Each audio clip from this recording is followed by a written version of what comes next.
নমস্কার বন্ধুরা, শুভ বিকেল। আজ রবিবার, স্পেশাল ডে।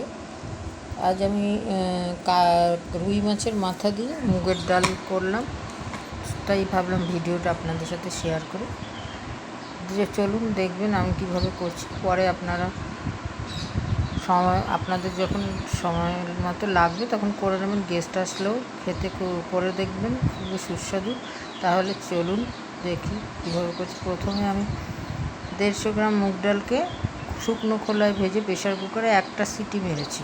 একটাই সিটি মারুন, তার মধ্যে একটু কাঁচা লঙ্কা আর টমেটো একবারে সেদ্ধ করে রেখেছি। তারপরে কড়াইয়ে সর্ষের তেল দিয়ে আমি 350 মতো মাছের মাথাকে লাল লাল করে ভেজে নিয়েছি। নিয়ে এর মধ্যে জিরে, সাদা গোটা জিরে আর শুকনো লঙ্কা ফোড়ন দিয়েছি। দিয়ে মাছ ভাজার মাথাটাকে তুলে রেখেছি। তারপরে একটুখানি পেঁয়াজ, যেহেতু মাছ তাই গন্ধ ছাড়বে, সেজন্য একটু পেঁয়াজ দিলে ভালো হবে। রসুন দিতে হবে না, শুধু অল্প পেঁয়াজ কুচিয়ে দিয়ে আর তার মধ্যে একটু আদা গ্রেট করে দিয়ে আমি যে এরকম টেক্সচার মতো হয়ে এসে একটু লাল লাল মতো, খুব লাল না। তারপরে তার মধ্যে ওই সেদ্ধ ডালটাকে আমি ঢেলে দিয়েছি। তবে ডাল বেশি সিটি মারবেন না, তার মুখে একটু দানা দানা পড়লে ভালো লাগে, সেই জন্য এরকমই রাখবেন। তারপরে মাছের মাথাটাকে আমি প্রতিদিনের মশলা, ধনের গুঁড়ো না, জিরের গুঁড়ো, নুন, হলুদ আর সামান্য মিষ্টি মুখে লাগবে না, কিন্তু স্বাদটা হবে এরকম। ওর মধ্যে মাছের মাথাটা ভেজে, দুটো মাছের মাথা ভেজে তুলে রেখেছিলাম, দিয়ে দিলাম।